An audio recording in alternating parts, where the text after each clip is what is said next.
Hello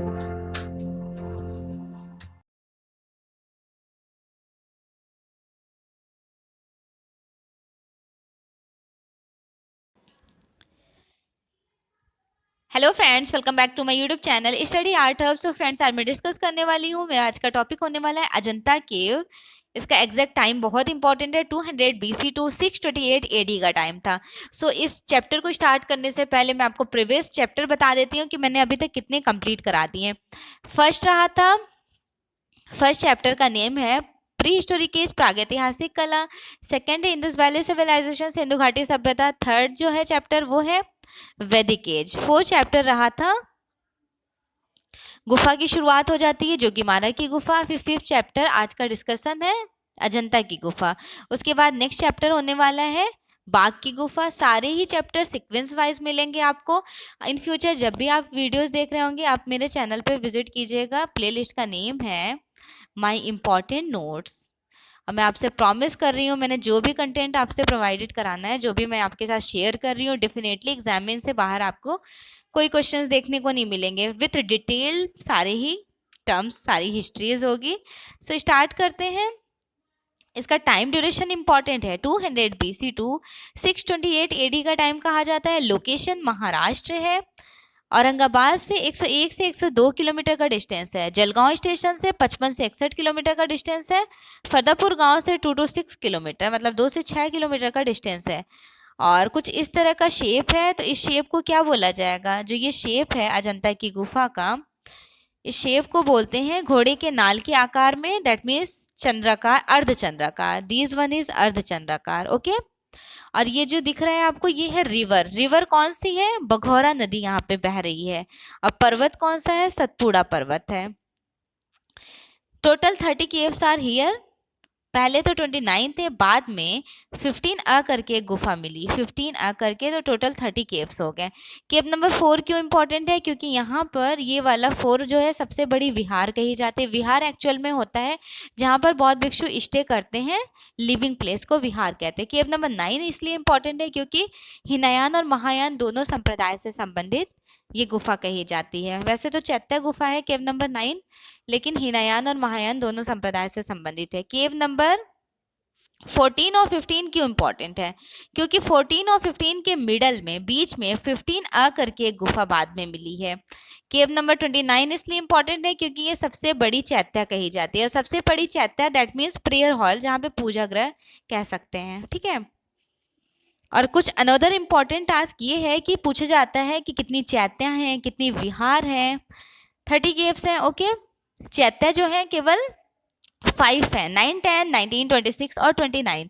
और जो विहार केव है, बाकी जो शेष बचे वो विहार में इंक्लूड हो जाते हैं। हिनयान 6 है, 6 हिनयान है।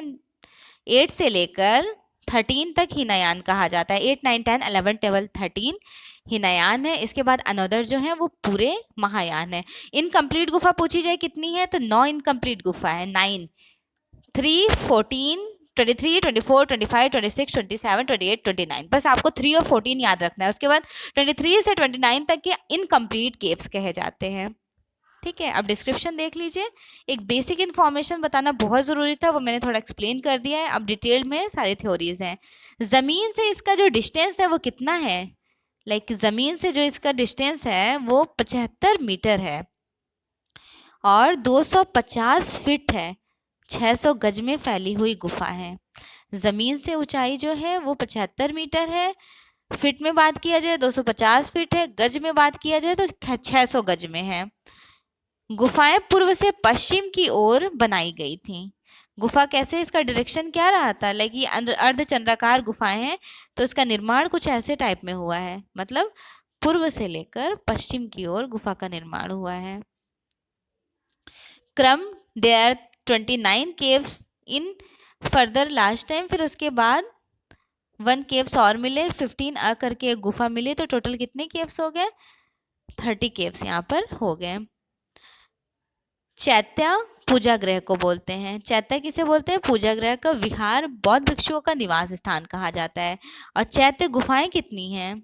चैत्य गुफाएं जो है वो 9, 10, 19, 26 और 29, 5 गुफा है। बाकी जो शेष बचे वो विहार में इंक्लूड हो जाते हैं। हिनायान से संबंधित गुफाएं, हिनयान से संबंधित गुफाएं 8 to 13 टोटल 6 केव हैं। 8, 9, 10, 11, 12, 13 हिनयान से संबंधित है। उसके बाद अगर पूछा जाए कि महायान, इन 6 को माइनस कीजिए, 24 केव्स बचे, वो सारे महायान में इंक्लूड हो जाते हैं।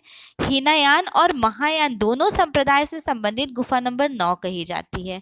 गुफा नंबर 9 जो है वो एक्चुअल में चैत्य गुफा है और हिनयान महायान दोनों संप्रदाय से संबंधित है। चैत्य तो पूजा गृह को बोलते हैं, विहारा लिविंग प्लेस को बोलते हैं जहाँ बौद्ध भिक्षु स्टे करते थे, और हीनयान जहाँ पर स्तूपों की पूजा की जाती है, प्रतीकों की, सिंबल्स की प्रेयर्स होते हैं, और महायान बौद्ध भिक्षु के फुल फिगर्स, फुल स्टैचूज का प्रेयर किया जाता था। सबसे बड़ी चैत्य गुफा केव नंबर 29 कही जाती है।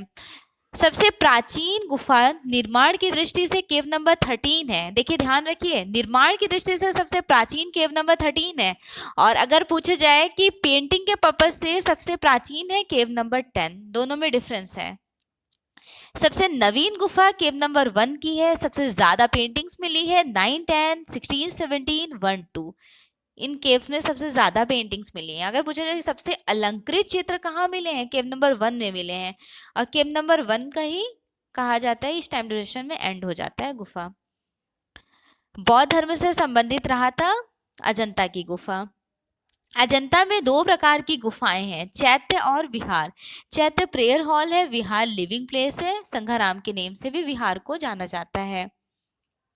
स्तूप 4 प्रकार के होते हैं, शारीरिक, परिभौतिक, उद्देशिक और संकल्पनिक। पूछा जाता है how many types of stupas, there are only 4 types of stupa. विषय वस्तु के आधार पर अजंता के चित्रों को 3 भागों में डिवाइडेड किया गया था। उपयुक्त 3 भाग वाचस्पति गोरिल्ला ने अपने पुस्तक भारतीय चित्रकला में रिप्रेजेंट किए। वाचस्पति गोरिल्ला की पुस्तक है भारतीय चित्रकला। इसमें वाचस्पति गोरिल्ला ने 3 भागों में बांटे थे अजंता के पेंटिंग्स को। पहला है रूप भेदिक, बुद्ध के पूर्व जैसे पद्मपाणि बोधिसत्व, वज्रपाणि और अवलोकितेश्वर। सेकंड है अलंकारिक। अलंकारिक में इंक्लूडेड हो जाता है सजावटी फूल पत्ती, ये पत्ती होगा, फूल पत्ती, नाग, किन्नर, गंधर्व, हाथी और पशु। वर्णात्मक की बात की जाए तो वर्णात्मक में कौन सी पेंटिंग्स इंक्लूड हो जाएगी? वर्णात्मक में जैसे केव नंबर 16 का हो गया गृह त्याग, केव नंबर 17 का हो गया माता पुत्र, केव नंबर 16 का मणासंद राजकुमारी, हंस जातक 17 का, ये सारे जो हैं ये वर्णात्मक की श्रेणी में इंक्लूड हो जाते हैं। गुफाओं का टाइम ड्यूरेशन बहुत ज्यादा इंपॉर्टेंट है। लाइक केव नंबर 9, 10 इसका टाइम कहा जाता है 200 बीसी से 300 एडी का। बीसी और एडी में डिफरेंस समझिएगा, बैक सेंचुरी और एडी।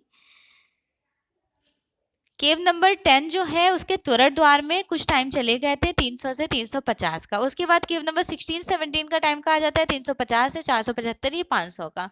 केव नंबर 1, 2 सबसे लेटेस्ट नवीन गुफा कही जाती है, 500 बीसी से लेकर 628 एडी का इसका वक्त है, टाइम कहा जाता है। सर्वप्रथम गुफा का पता एक अंग्रेज अधिकारी कैप्टन मार्क को 1819 ईस्वी में पता चला। इसका विवरण पत्र मेमोरेंडम तैयार किया गया था। 1819 ईस्वी में जॉन स्मिथ ने इन गुफाओं का पता लगाया। 10वीं गुफा के 13वें स्तंभ पर एक अंग्रेज ने एक लेख लिखा। जॉन स्मिथ 28 अप्रैल 1819। 1822 के टाइम ड्यूरेशन में विलियम एरस्किन ने मुंबई लिटरेरी सोसाइटी में विवरण प्रकाशित किए। 1824 के टाइम ड्यूरेशन में जेम्स अलेक्जेंडर ने इन गुफा को विजुअलाइज किया, दैट मीन्स इन्होंने आंखों से देखा और इसका विवरण तैयार किए। फिर 1829 में लंदन की Royal transactions of Royal Asiatic Society में प्रस्तुत किए, प्रकाशित किए। फिर 1828 का टाइम क्यों इंपॉर्टेंट था? क्योंकि इस टाइम ड्यूरेशन में कैप्टन रॉल्फ ने बंगाल की रॉयल एशियाटिक सोसाइटी में अजंता का विवरण प्रस्तुत किया। 1828 में कैप्टन रॉल्फ ने बंगाल की रॉयल एशियाटिक सोसाइटी में अजंता का विवरण प्रस्तुत किया। 1839 में लेफ्टिनेंट ब्लॉक में इसका विवरण बॉम्बे कोरियर में प्रकाशित किया गया। 1843 में जेम्स फर्ग्यूसन ने इसका विवरण royal Asiatic society great Britain Ireland को पढ़कर सुनाए। 1844 का टाइम इसलिए इम्पॉर्टेंट है क्योंकि ईस्ट इंडिया कंपनी के अनुरोध पर ब्रिटेन सरकार ने रॉबर्ट गिल को अजंता की प्रतिलिपियां बनाने के लिए भारत भेजे थे। उसके बाद रॉबर्ट गिल ने 1847 से लेकर 66 के टाइम ड्यूरेशन के बीच में मिडल में अजंता की 30 प्रतिलिपियां रेडी की, लेकिन 1866 में सिटी होम के क्रिस्टल पैलेस में लगी आग के कारण आग लग गई थी, तो सारी पेंटिंग डिस्ट्रॉय हो गए थे। केवल 5 प्रतिलिपियां सेफ थी, जो मिस्टर मिसेज इम्पियर की पुस्तक एन एस्टेट इंडिया में प्रकाशित हुआ। 1872 टू 85 का टाइम क्यों इम्पोर्टेंट था? क्योंकि 1872 से 85 के मध्य में John Griffith sir school of arts के प्रधानाचार्य ने इसका विवरण the painting of Buddhist cave temples of Ajanta नाम से प्रकाशित किया। इनके द्वारा बनाई गई प्रतिलिपियां भी 1885 ईस्वी में साउथ किंगस्टन में लगी आग से जलकर नष्ट हो गई थी।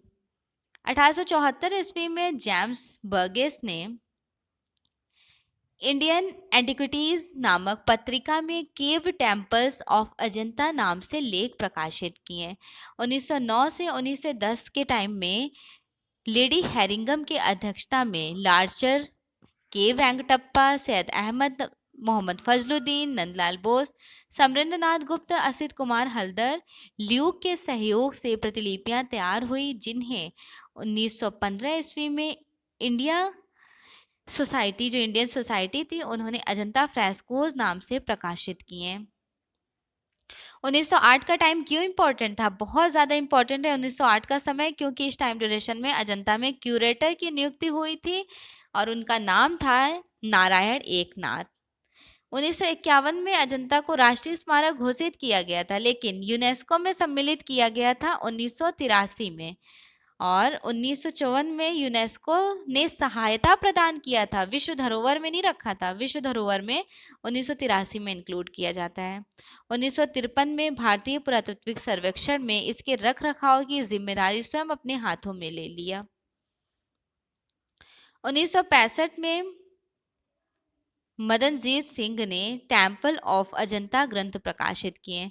1966 से 67 का समय भारत सरकार ने अभी तक के शोधलेखों के आधार पर अजीत घोष द्वारा लिखित पुस्तक अजंता म्यूरल्स प्रकाशित किए। अजंता म्यूरल्स अजीत घोष की है।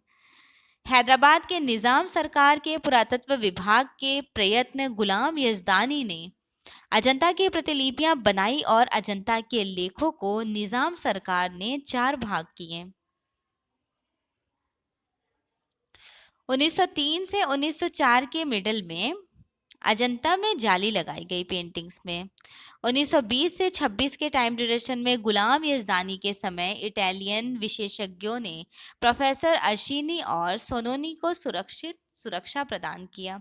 1915 में निजाम सरकार ने सईद अहमद को अजंता की प्रतिलिपियां बनाने का कार्य सौंपा और रंगीन फोटो बनाए। स्वतंत्रता प्राप्ति के पश्चात ललित कला एकेडमी न्यू दिल्ली ने अजंता की फोटोग्राफी व कलरफुल पोर्टफोलियो प्रकाशित किए और विश्व धरोहर यूनेस्को में सम्मिलित किए थे 1983 में विश्व धरोहर में इंक्लूड कर देते हैं। और ये पूछा जाए कि यूनेस्को का क्या टाइम था, इसका मुख्यालय कहाँ है, तो मुख्यालय जो है वो पेरिस में है।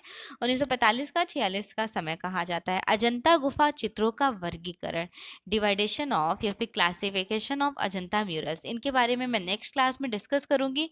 इन फ्यूचर जब भी आप वीडियोस देख रहे होंगे प्लेलिस्ट ज़रूर विजिट कीजिएगा। माई इंपॉर्टेंट नोट्स आपको सारे ही वीडियोस सीक्वेंस से मिल जाने वाले हैं। क्लासेस कैसी लगी फीडबैक ज़रूर दीजिएगा, मैं आपके फीडबैक का वेट करूंगी। And again thank you so much.